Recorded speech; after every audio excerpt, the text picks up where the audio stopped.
Hey guys, what's up? Ruben here from the Midnight Garage. All good things must come to an end and I'm about to head off to the airport.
Back in the Netherlands. Now I am sure that some of you guys will be happy to see that we will continue the regular videos like we used to do, and other people will probably be sad to know that the Midnight Garage in Japan series has come to an end for now. But before we really close the series off, I want to talk about a few things, and the first thing I want to talk about is feedback.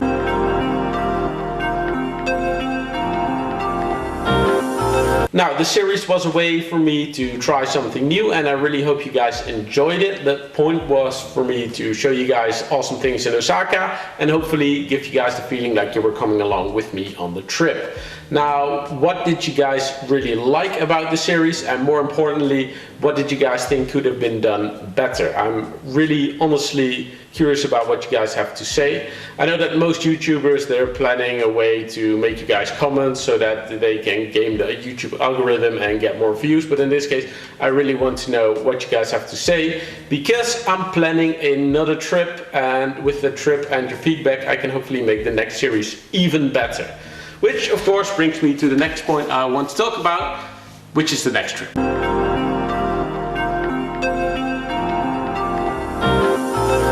Now, when I was on this trip, I've actually been invited to go to Tokyo. So if I were to go to Tokyo, I thought, that's pretty cool, because then I would be able to go to Spoon Sports Type 1, or even the Feels on the Twin Cam Works garage. Or if I were to travel a little bit further, I could actually go to some cool stores such as Rauweld, which I thought was pretty cool.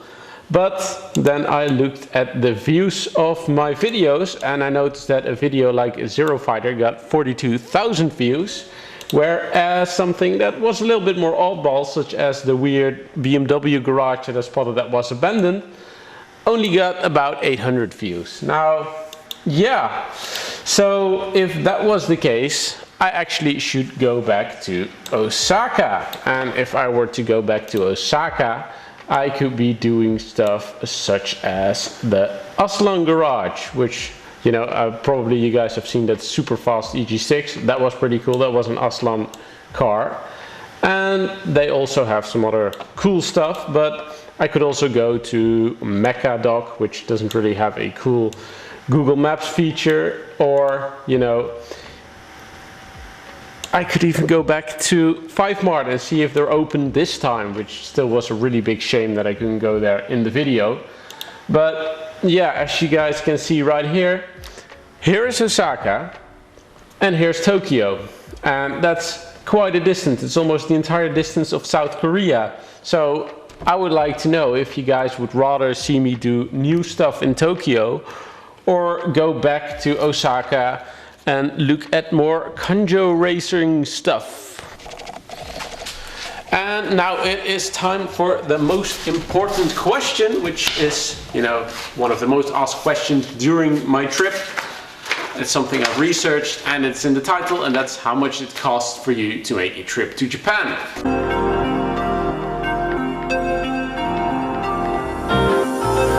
Now, I'm going to do this in dollars because most of the people who ask me are from America, so it's a little bit easier for you guys. And if you're from another country, well, just convert it back to your own currency. Now, I'm going to break everything down for cost per day, and then I'm going to make two examples. One, if you take a 1 week trip and you're being super cheap on everything. And then I'm going to show you guys also another trip if you're going to take a trip and be super baller and take one of the most expensive options for everything. And then with those two numbers you can pretty much guess how much money you're going to spend. So let's start off by flying. Now, there's a direct flight from Amsterdam to Osaka. It flies every single day. There's no layovers. It's absolutely great. And if you take something like a Tuesday or a Wednesday, which are the cheapest days to fly, like I did, then you are going to spend about $600 for a round trip. Now, if you are not that good at planning, you just want to go right away or you want to go in the weekend, you're probably going to spend a little bit more, and then it's probably going to be $1,500 for a round trip. Now, next up we have accommodation. If you're going to be cheap, you're going to stay in a hostel. A hostel is about $30 per night. If you want to go a little bit more expensive, you're probably going to end up at a hotel. And hotels in general are about $60 per night. If you want to go for the most expensive option, that's renting your own apartment, you're going to spend around $90 per night. Then for a vehicle. Now, most of you guys are probably going to rent a car while you're there because you want to go to a lot of garages, want to cover a lot of ground. If you want to go the cheap option, you want to rent a K car. K cars are the ones that I personally like the most. You're probably going to spend about $80 per day. If you want to rent a smaller sports car like an MX-5, you're going to spend about $250 per day. And it's even possible to go even more advanced than that. You can go to Auto Select, which is one of the garages I visited. You can rent a Nissan Skyline there. That would set you back around $800 per day. Don't think that with just that number you're there, because you have to pay for fuel, and fuel is really expensive in Japan. Fortunately, it's not as expensive as Europe, but fuel's about $1.50 per liter, something like that. Then parking. Parking is going to set you back about $5 per hour, and you need to pay that every single hour. If you want to be a little bit cheaper, you can of course rent a bike. Renting a bike is about $20 per day. If you want to be even cheaper, you can buy a second-hand bike because most bike stores have second-hand bikes. A second-hand bike would cost you around $80 in total. So that's definitely the cheapest option. If I were you, I would definitely go for the bike option because you just see so much more of a city if you take the bike. If I would take the car, you're just busy being in traffic, and I personally don't like it as much. As much as I'm a car fan, Japan, especially in the cities, isn't really all that nice to drive a car around. So yeah, but that's up to you. Then we of course have the food. If you want to be really expensive, you can go to restaurants. Restaurants in general cost you about $30 per meal per person. So if you want to go to a restaurant every single meal, you're going to spend about $90 per person per day. If you go to a supermarket, you can buy a lot of stuff a lot cheaper, and you're probably going to spend about $5 to $10 per day for everything. So that's a lot cheaper. Also, you're probably going to find and get distracted a lot by the soda machine, so you're probably going to spend a few dollars per day buying random sodas at soda machines. Next to that, of course, we have the car parts. Now you can go as crazy as you want on the car parts. Just make sure that it fits your suitcase. You don't really have to pay extra charges for that, and otherwise you have to send it back to wherever you live. But what's the advantage in sending everything back? Because then you can just send it without taking the trip to Japan. But that's just my opinion.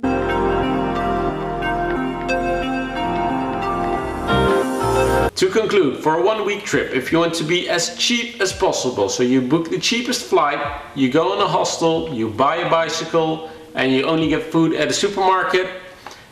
In that way, for a round trip to Japan, everything included, you're going to spend around $1,000 per person. So for the most expensive option, if you want to take a sports car, not per se a GTR but an MX-5, pay for the fuel, pay for the toll roads and all the other stuff, get your own apartment every single day, go to a restaurant 3 times per day, and take a weekend flight or don't book it in advance, then you are going to spend a grand total of $5,700 per week.